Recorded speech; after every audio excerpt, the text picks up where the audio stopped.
Your Majesty. See, they encountered thee with their heart's thanks, a nod, and we'll drink a measure of the table round. Now, good digestion, weight on appetite, and health on both. May it please your Majesty, sit. Here have we now our country's honor root, where the gracious person of our banquet, who I may rather challenge for unkindness than pity for mischance. His absence, sir, lays blame upon this promise. Please, your Highness, to grace us with your royal company. The table's full. There is a place reserved, sir. Where? Here, my good lord. What is it that moves your Majesty? Which of you have done this? What, my good lord? Thou canst not say that I did it. Never shake thy gory locks at me! Gentlemen, rise. His Highness is not well. Sit! Worthy friends, my lord is often thus, and hath been from his youth. Pray ye keep seat. The fit is momentary. Upon a thought you will again do well. If much you know him, you will offend him and extend his passions. Drink, and regard him not. Are you a man? Aye, the bold one that would look on that which would have pulled it Oh, down! rougher stuff. This is the very painting of your fear. This is the air-blown dagger which you said led you to Duncan. Shame yourself. Why do you make such faces? Prithee, see there! Behold, look, lo! What say you? Why, what care I if thou canst nod? Speak, sir! Oh, quite unmanly folly. If he stood here, I saw him. What for shame? Blood hath been shed there now. The times have been when the brains were out, the man would die, and there an end. But now they rise again, with 20 mortal murders on their crowns, and push us from our stools. This is more strange than such a murder is. My worthy lord. Your noble friends do lack you. Aha, I do forget. Do not muse at me, my most worthy friend. I have a strange infirmity, which is nothing to those that know me.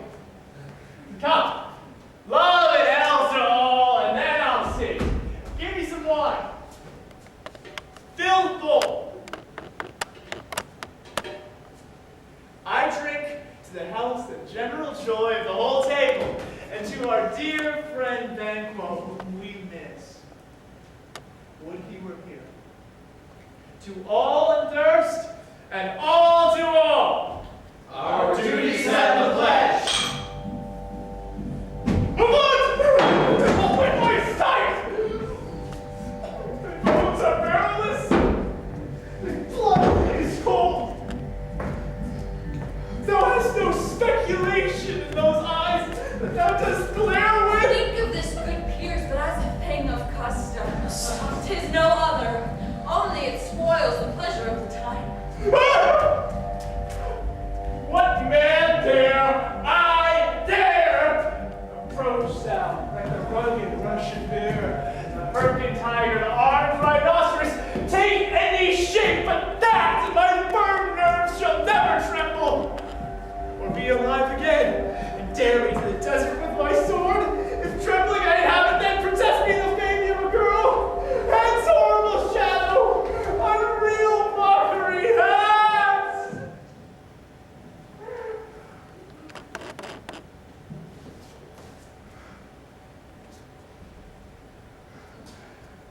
Why so?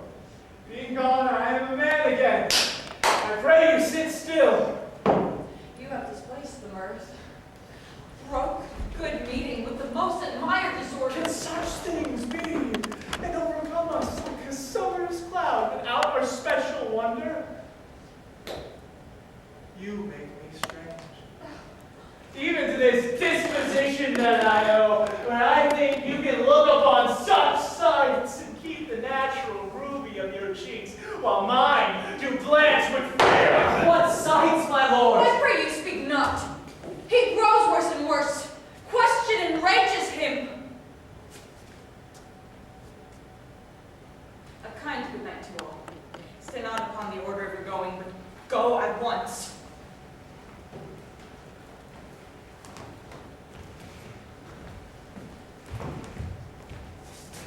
Good night. And better help attend his majesty. A kind good night to you all.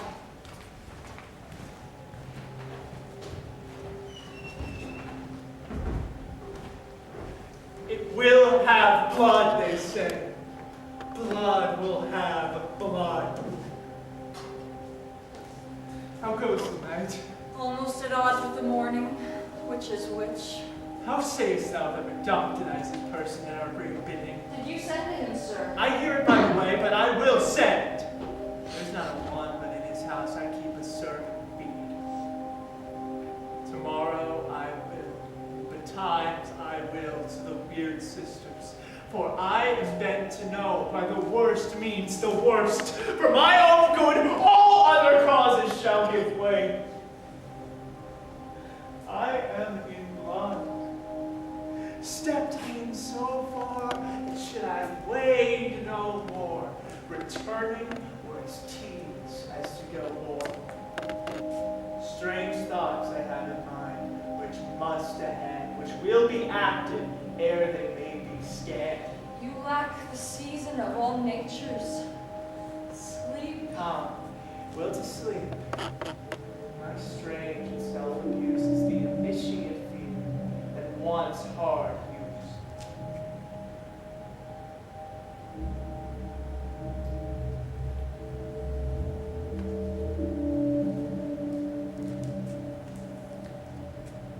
We are but young.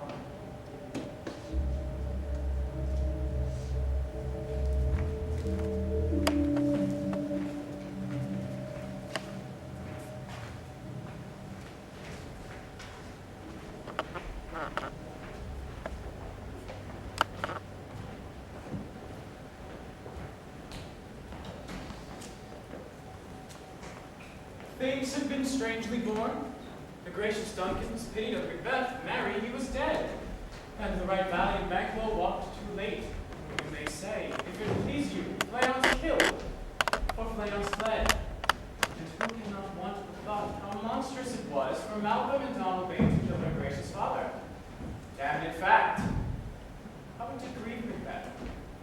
Did he not straight in pious rage the two delinquents tear who were the slaves of drink and the thralls of sleep? Was it not nobly done? And wisely too, for it would have angered any heart alive to hear the men deny it. So to that I say, he has borne all things well. And I do think that having Duncan's sons under his key, as an it please heaven, he shall not. That they should know what it were to kill a father. So should Fleance. But peace. For from broad words, and because he failed his presence at the tyrant's feast, I hear Macduff lives in disgrace. Sir, can you tell me where he bestows himself?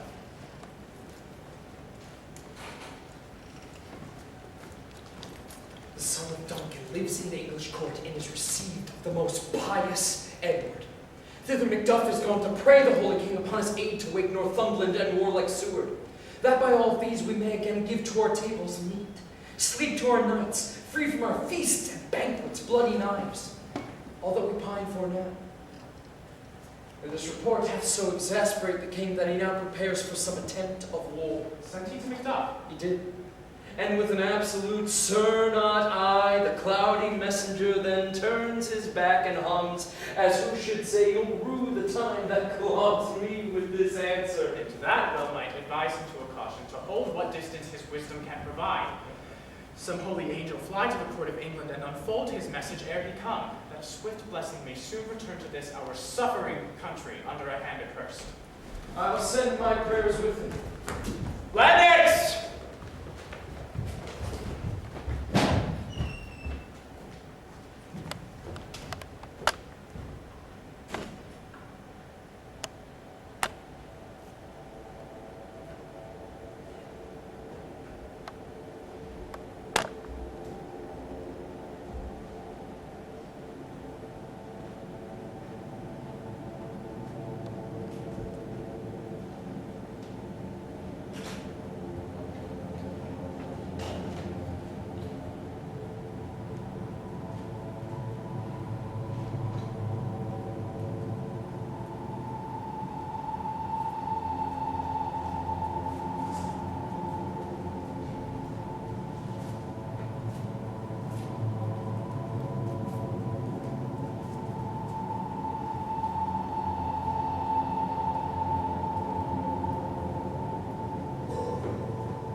knocks, whoever knocks.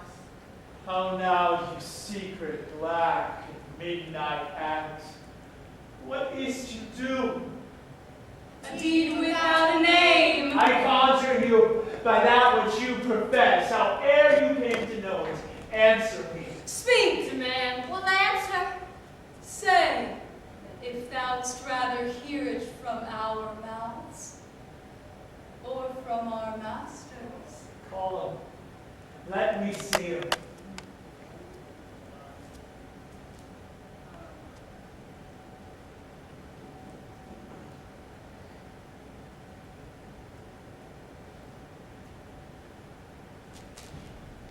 Come, high or low, thyself and office deftly show.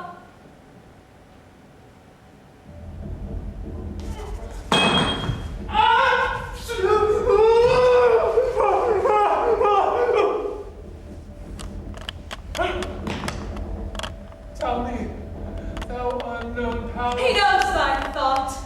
Hear his speech, but say thou not. Macbeth. Macbeth. Macbeth. Beware Macduff. Beware the thane of Fife. Dismiss me. Enough. Whatever thou art, for thy good caution, thanks. Thou hast harped my fear aright. But one word more. He will not be commanded. Here's another, more potent than the first. Macbeth. Macbeth. Macbeth. Had I 3 ears, I'd hear thee. Be bloody, bold, and resolute. Laugh to scorn the power of man. For none of woman born shall harm Macbeth. Then live, Macduff. What need I fear of thee? But yet I'll make assurance double sure and take a bond of faith, that I may tell pale-hearted fear in lies, in sleep, in spite of thunder. But what is this that rises like the issue of a king and wears on his baby brow the round and top of sovereignty? Listen, but speak not to it. Be lion-mettled, proud, and take no care who chafes, who frets, or where conspirers are. Macbeth shall never vanquish thee until great Burnham Wood to high Dunsinane Hill shall come against him. That can never be! Who can impress the forest? Bid the tree unfix his earthbound root. Sweet bodements, good. Rebellion's head rise never, till Burnham would rise to Dunsinane, and our high-placed Macbeth shall pay his lease of life to time and mortal custom. But my heart throbs to know one thing. Tell me, if thou art can tell so much, will Banquo's issue ever reign in this kingdom? Seek to know no more. I will be satisfied. And I be this, and an eternal curse shall fall on you. Let me know.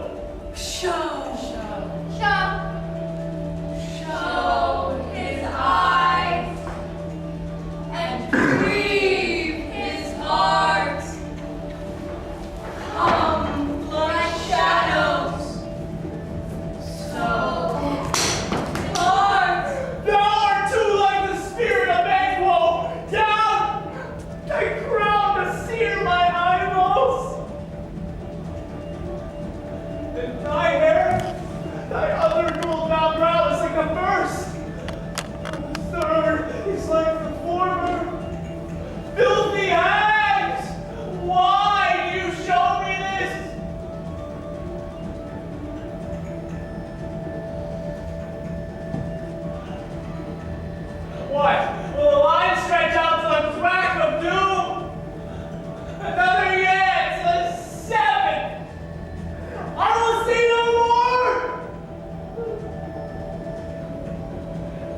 yet an eighth appears. Horrible sight! Why then I see 'tis true, for the blood bolter Banquo smiles at me and points at them for his. What? Is this so? Aye, sir. All this is so. God!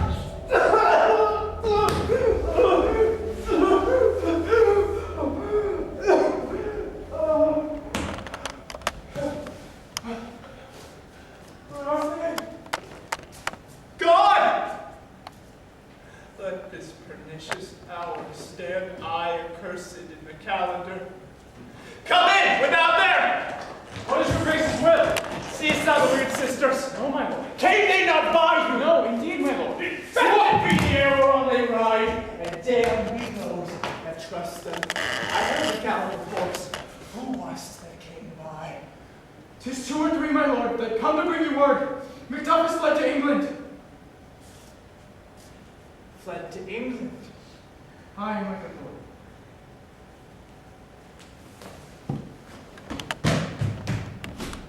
Time, thou anticipates my dread exploit. The flighty purpose ne'er is overtook, unless the deed goes with it. Then from this moment, to crown my thoughts with deeds, be it thought and done.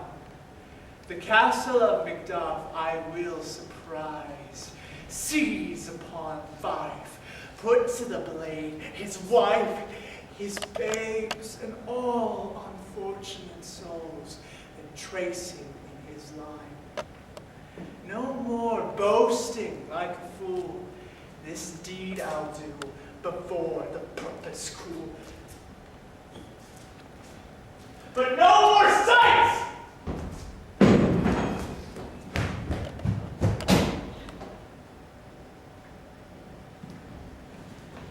What had he done to make him fly the land? You must have patience, madam. He had none. His flight was madness.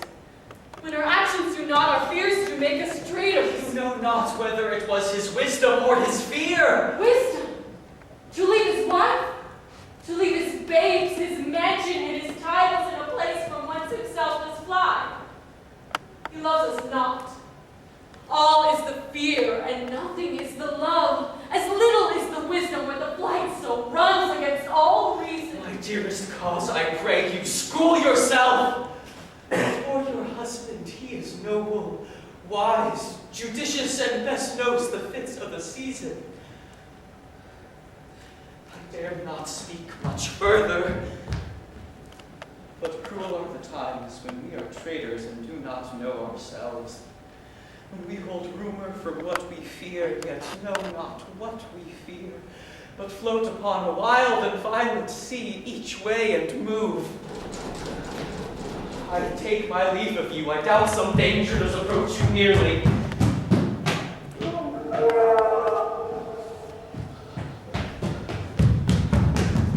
Be not bound here.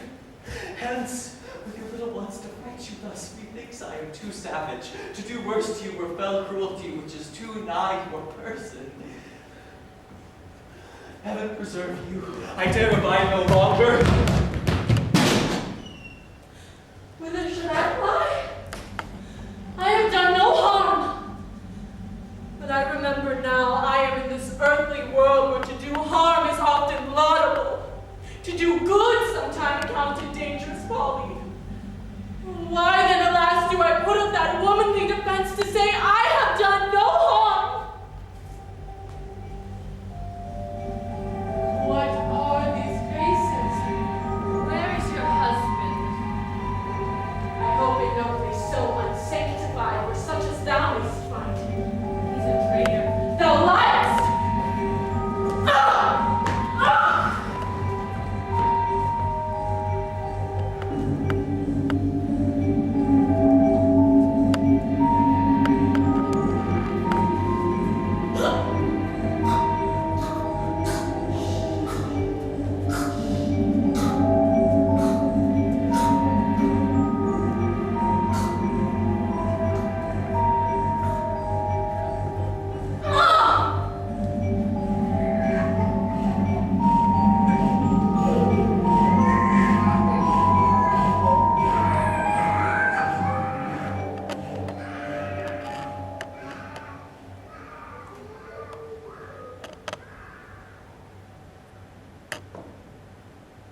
spoken may be so, perchance. This tyrant whose sole name blisters our tongues was once thought honest.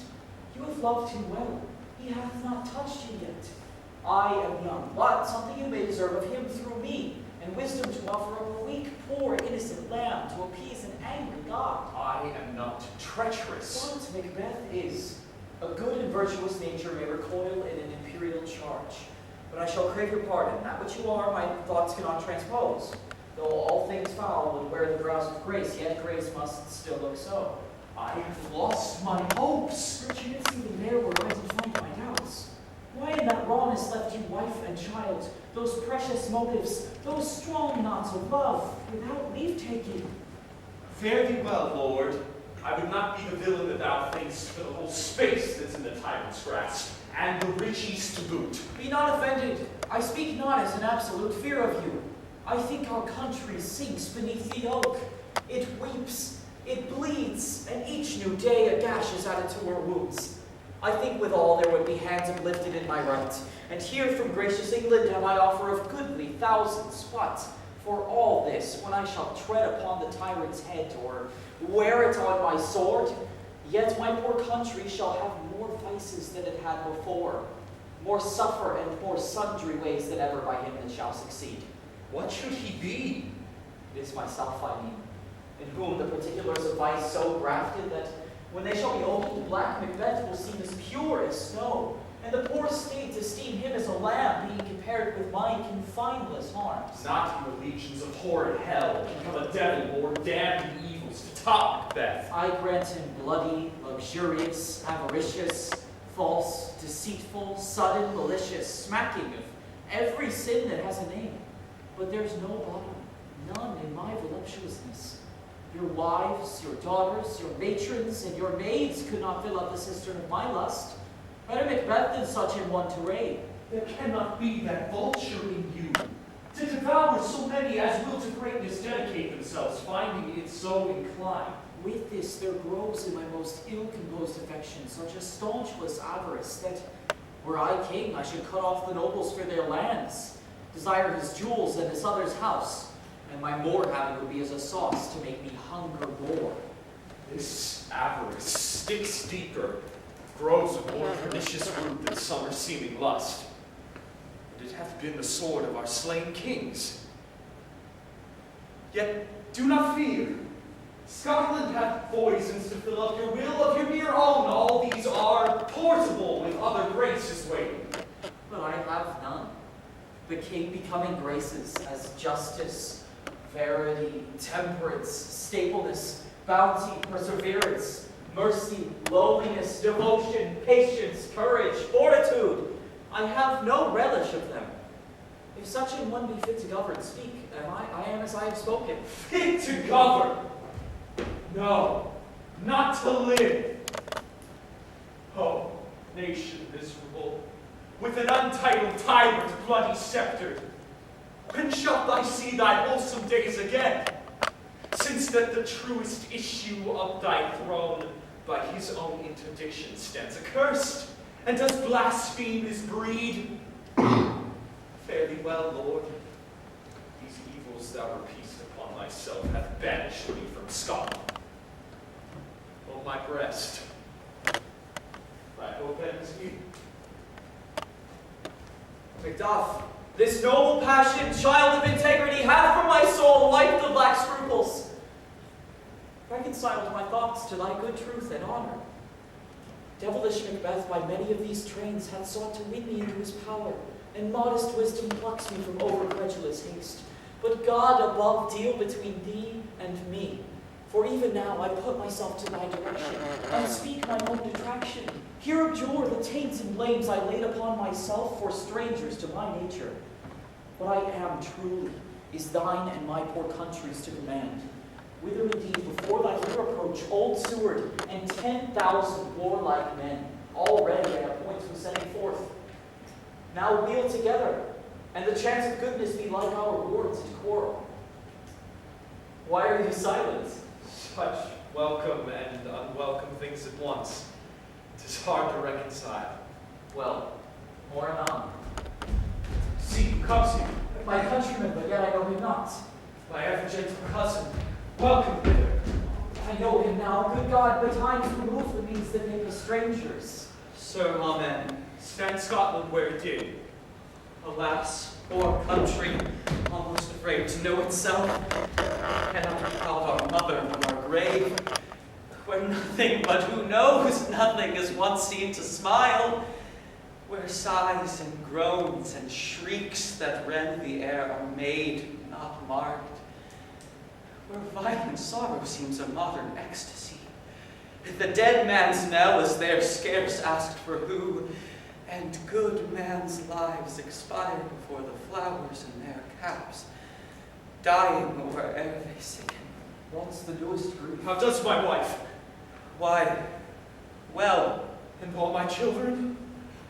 well too. The tyrant has not battered their peace. No, they were well at peace when I took you. Be not a nigger of thy speech, how goes? When I came hither to transport the tidings, which I have heavily borne, there ran a rumor of many worthy fellows that were out, which was, to my belief, witnessed the rather, for that I saw the tyrant's power afoot. Now is the time of help. Your eye in Scotland would create soldiers, make our women fight to doff their dire distresses. Ease their comfort, we are coming thither. Gracious England hath lent us good sword and 10,000 men. An older and a better soldier none than Christendom gives out. Would I could answer the comfort with the like.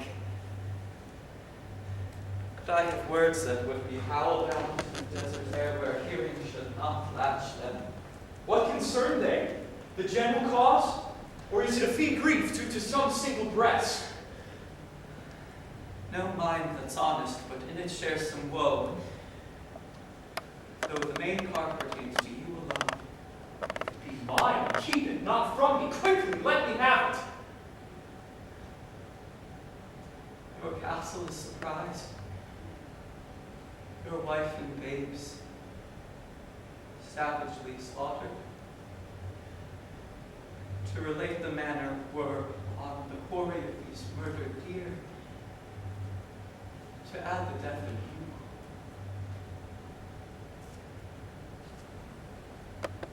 Well, children too. Wife,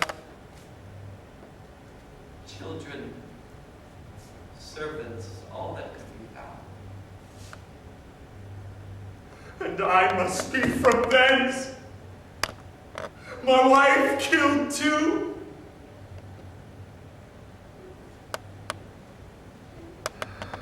Be comforted. Let's make us medicines of our great revenge to cure this deadly grief. He has no children. All my pretty ones. Did you say all? Oh, hell-kite, all! What? All my pretty chickens and their dam at one fell swoop? Sinful Macduff, they were all struck for thee. Not that I am, not for their own demerits, but for mine fell slaughter on their souls. Heaven rest them now. Be this the whetstone of your sword. Blunt not the heart, enrage it. Oh, I could play the woman with mine eyes, and the braggart with my tongue. But front to front, bring thou this fiend of Scotland and myself. Within my sword's length, set him. If he escape, heaven forgive him too. This tomb goes manly.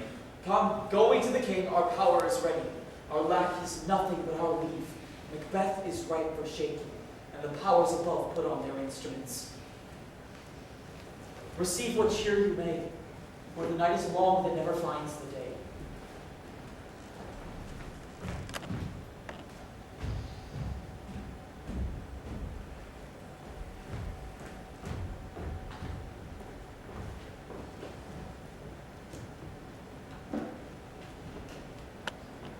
I have for 2 nights watched with you, but can still perceive no truth in your report. When was it she last walked? Since His Majesty went to the field, I have seen her rise from her bed, throw her nightgown upon her, unlock her closet, take forth paper, fold it, write on it, read it, afterwards seal it, all the while in most fast sleep. A great perturbation in nature to receive at once both the benefits of sleep and do the effects of washing. In this slumbery agitation, besides her walking and other actual performances, what at any time have you heard her say? That which I will not repeat after her. You may to me, and 'tis most meet you should. Neither to you nor anyone having no one to confirm my speech. Lo, here she comes. This is her very guise, and upon my life, fast asleep. Serve her, stand close. How came she by that light? Why, it stood by her. She has light by her continually. 'Tis her command. You see, her eyes are open. Why, but their senses shut.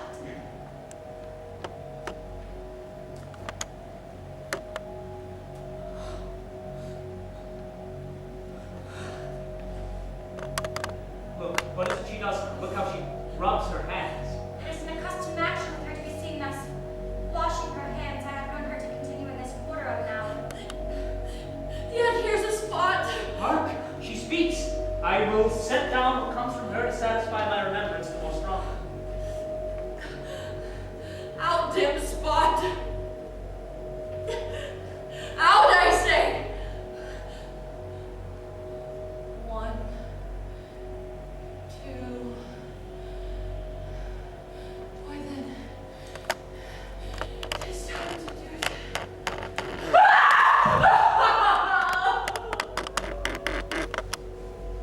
Hell is murky. Fie, my lord. Fie! A soldier and a feared. What need we fear? Who knows? When none can call our power to account. Yet, who would have thought the old man to have had so much blood in him? Do you mark that? The thing if I've had a wife. Where is she now? What? Will these hands ne'er be clean? No more of that, my lord. No more of that. You mar all with this starting. Go to your noble, will you not? She has spoken what she should not, and I am sure of that. Heaven knows what she has not. Yet, here is the smell of the blood still. All the perfumes of Arabia will not sweeten this little hand.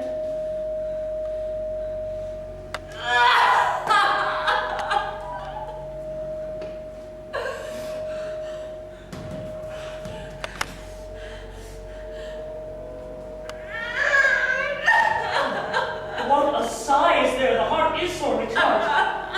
There is not a heart in my bosom for the dignity of the whole body. Oh well. Pray God leads her.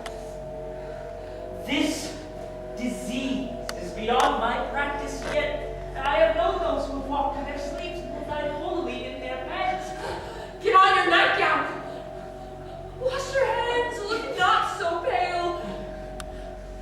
I tell you yet again, Banquo's buried. He cannot come out on his grave. Even so,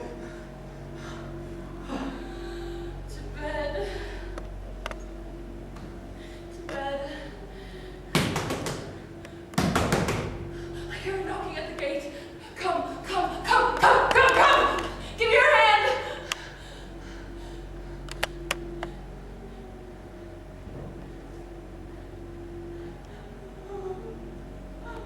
Once done, cannot be undone. To bed. To bed. To bed.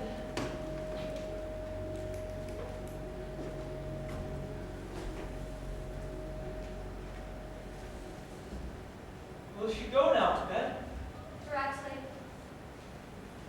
How whisperings are abroad, unnatural deeds do breed unnatural troubles.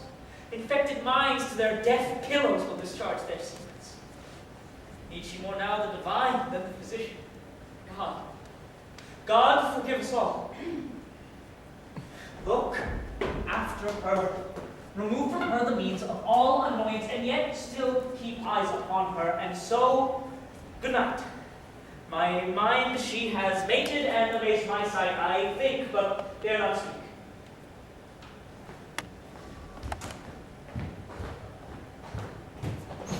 Good night. Good doctor.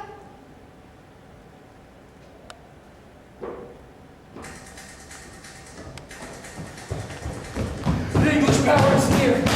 My Malcolm is our pursuer, and the good Macduff. Revenge is burning them. Near Burnham Wood shall we well meet them. That way are they coming. Who knows if Donald may be with his brother? Most certain, sir, he is not. Ah! What does the tyrant? Great Dunsinane, he strongly fortifies. Some think he's mad. Others at lesser hand do call him valiant fury. Now does he feel his secret murder sticking on his hands. Those that he commands lead only in command, nothing in love.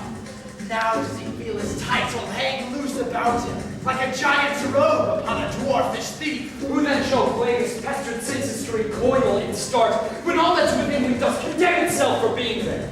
Well, march we on, to give obedience where 'tis truly owed, and with Malcolm, pour we in our country's purge each drop of us.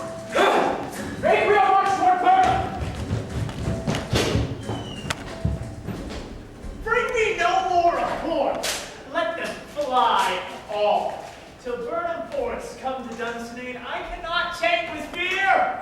What's the boy, Malcolm? Was he not born of woman?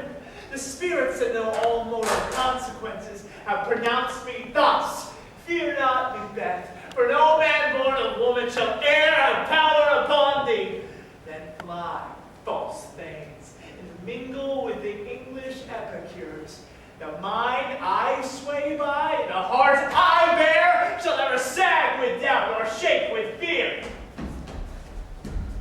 The devil damn thee black, thou cream-faced loon! Where goest thou that goose look? There's 10,000 Geese, Billy! soldiers, sir. Go, prick thy face and overred thy fear, thou lily-livered boy! What soldiers, Patch?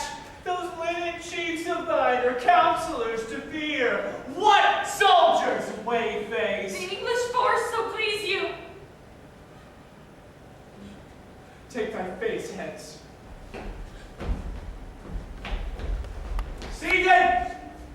I am sick at heart when I do behold. Seated, I said! This horse shall cheer me ever, or deceit me now. I have lived long enough. My way of life has fallen into the sear, the yellow leaf, that which should accompany old age, as honor, love, obedience, troops of friends.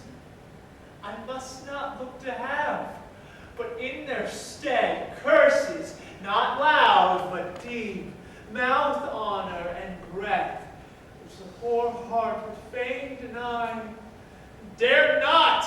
Seated! What is your gracious pleasure? What news more? All is confirmed, my lord, which was reported. I will fight till from my bones my flesh be hacked. Give me my armor. It's not needed yet. I'll put it on. Send out more horses. Scour the country round. Hang those that talk of fear. Give me my armor. How does your patient, doctor? Not so. Sick, my lord, as she is troubled with thick-coming fancies that keep her from her rest. Cure her of that. Canst thou not minister to a mind diseased? Pluck from the memory of rooted sorrow. Raise out the written troubles of the brain with some sweet, oblivious antidote. Cleanse that stopped bosom. The perilous stop that weighs upon the heart. Therein the patient must minister to himself. Throw physic to the dogs. I'll none of it. Give me my armor.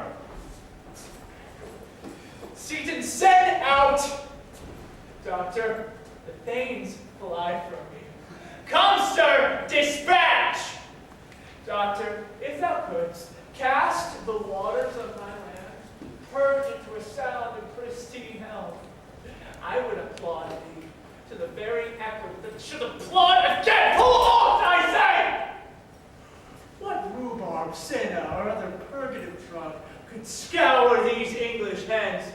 Here's some of them. Aye, sir, your royal preparation makes us hear something. Bring it after me. I will not fear of death in vain. So Burnham Forest, come to Dunsinane.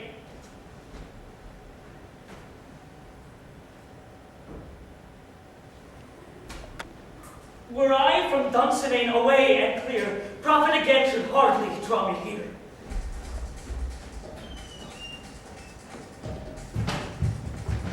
Cousins, I hope the days when you camp the chambers will be safe. We doubted nothing.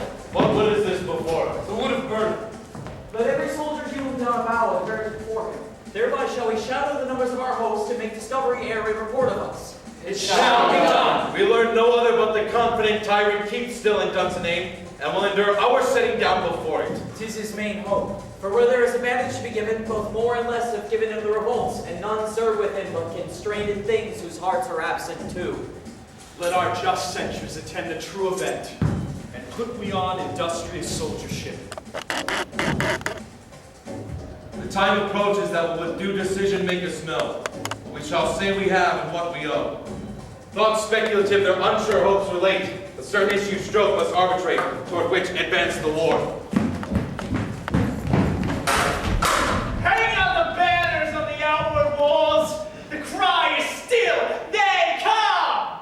Our castle's strength will laugh a siege to scorn. There, let them lie till famine and the ague eat them up. Were they not forced with those that should be ours, we might have met them dareful, beard to beard, and beat them backward home!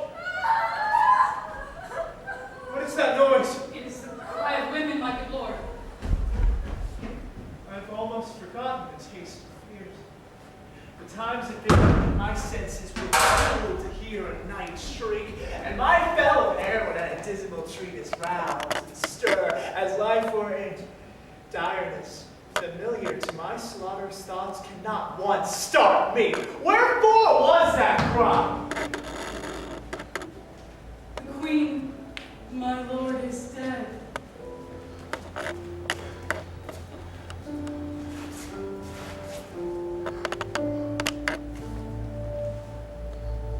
She should have died hereafter. There would have been a time for such a work. Tomorrow, and tomorrow, and tomorrow creeps in this petty pace from day to day until the last syllable of recorded time.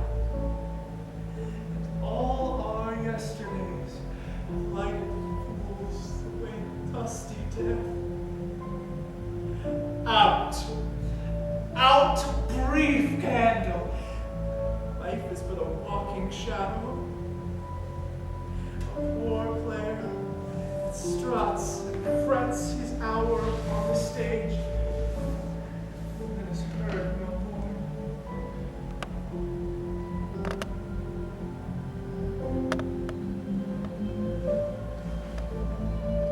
It is a tale told by an idiot, full of sound and fury, signifying nothing. Thou camest to use thy tongue, thy story quickly. Gracious, my lord, you should report that which I say I saw, but know not how to do it. Well, say, sir! As I did stand my watch upon the hill, I looked towards Burnham, and anon methought the wood began to move. Liar and slave! If thou speakest false, from the nearest tree may thou hang alive till famine cling thee.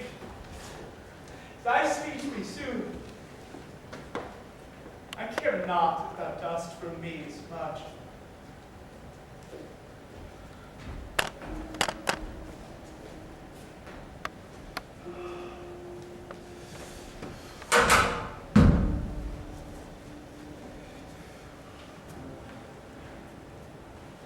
I pull in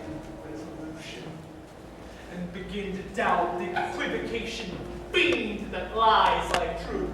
Fear not till Vernon Wood come to Dunsinane, and now a wood comes toward Dunsinane. Arm! Arm and out! If that which she avouches does appear, there is no flying hence nor tarrying here. I give to be weary of the sun. Wish the estate and the world were now undone. Ring the alarm bell! Blow wind! Come rack! At least we'll die with harness on our back!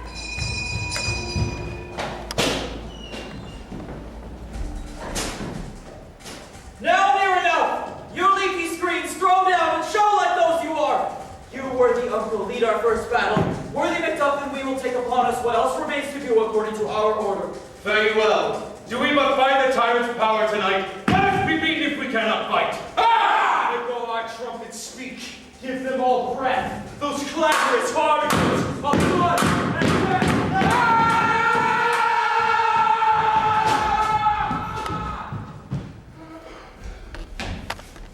You've tied me to a stake. I cannot fly. But, bear-like, I must fight the corpse. What's he that was not born of woman? Such a man am I to fear, or not!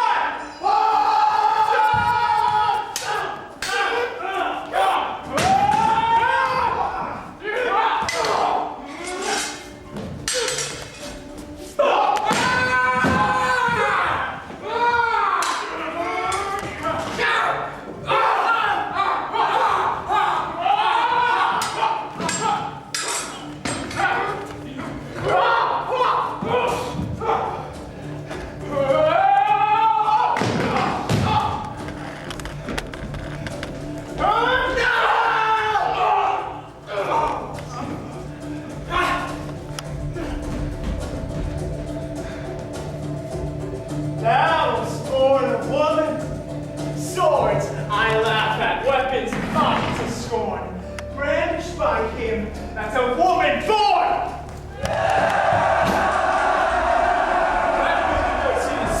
Tyrant, show thy face. If thou be slain and with no stroke of mine, my wife and children's ghosts will haunt me still. Either thou, Macbeth, or else my sword with an unbattered edge I sheathe again undeeded. There thou shouldst be, by this great clatter, one of greatest note seems bruited. Let me fight in fortune, and more I beg not! This way, my lord. The castle is gently rendered. The tyrant's people on both sides do fight. The noble thanes do bravely in the war. The day itself almost professes yours, and little is to do. We are met with foes that strike beside us. Enter, sir, the castle.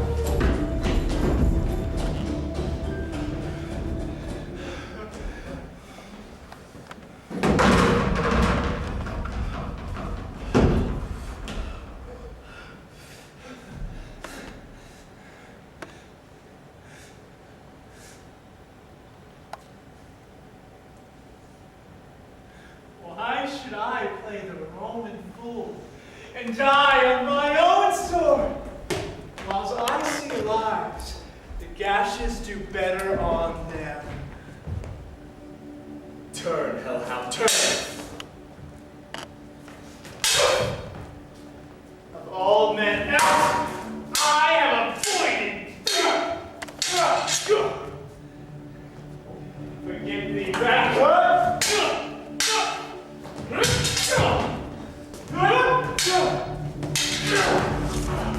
My soul is too much charged with blood of thine already!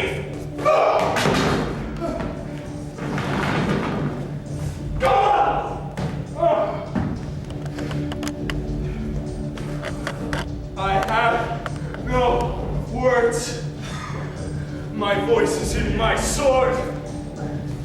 Thou bloodier villain than terms can give thee out.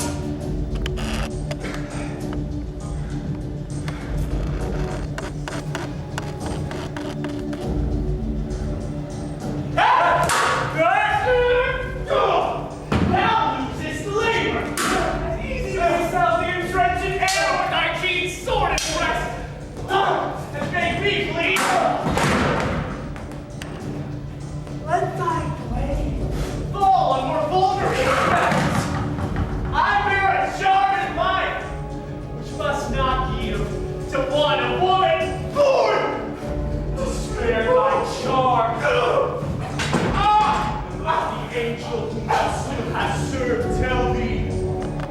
darkness from his mother's womb untimely ripped.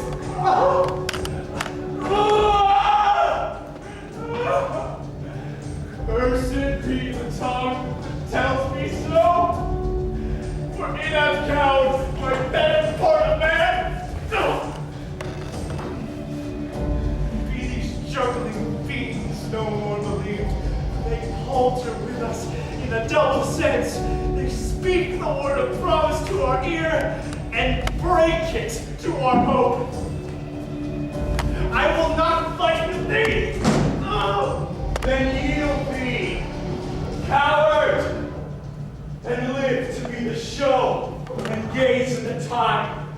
We'll have thee as our rarer monsters are, painted on a pole, and under it, here may you see the tyrant. I will not yield. Kiss the ground before hell from mouth will speak, or to be baited with the rabble's curse. Though Colonel Wood come to Dunstan, and thou opposed, being of no woman born yet, I will try the last.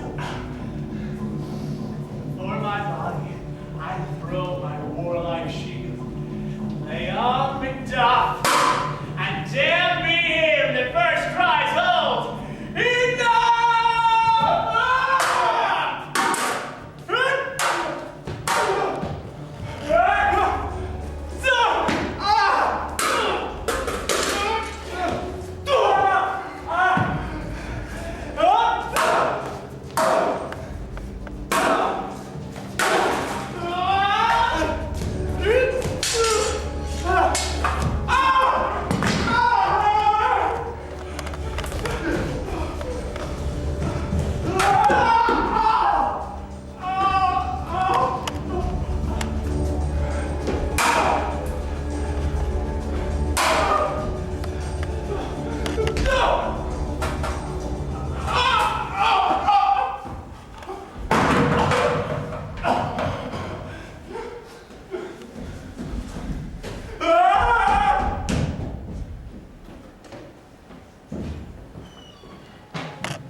Some must go on.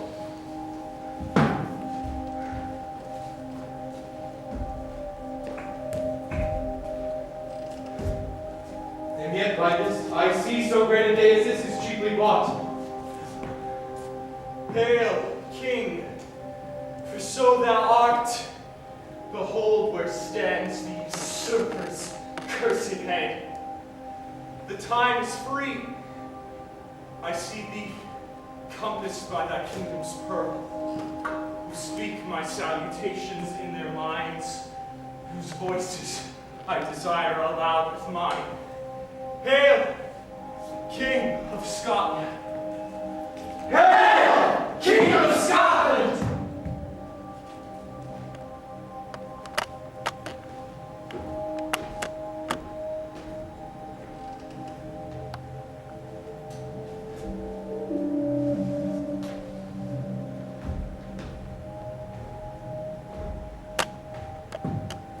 We shall not spend a large expanse of time before we reckon with your several loves and make us even with you. My thanes and kinsmen henceforth be earls, the first that ever Scotland in such an honor named. What's more to do which would be newly planted with the time, is calling home our exiled friends abroad that fled the watchful snares of tyranny.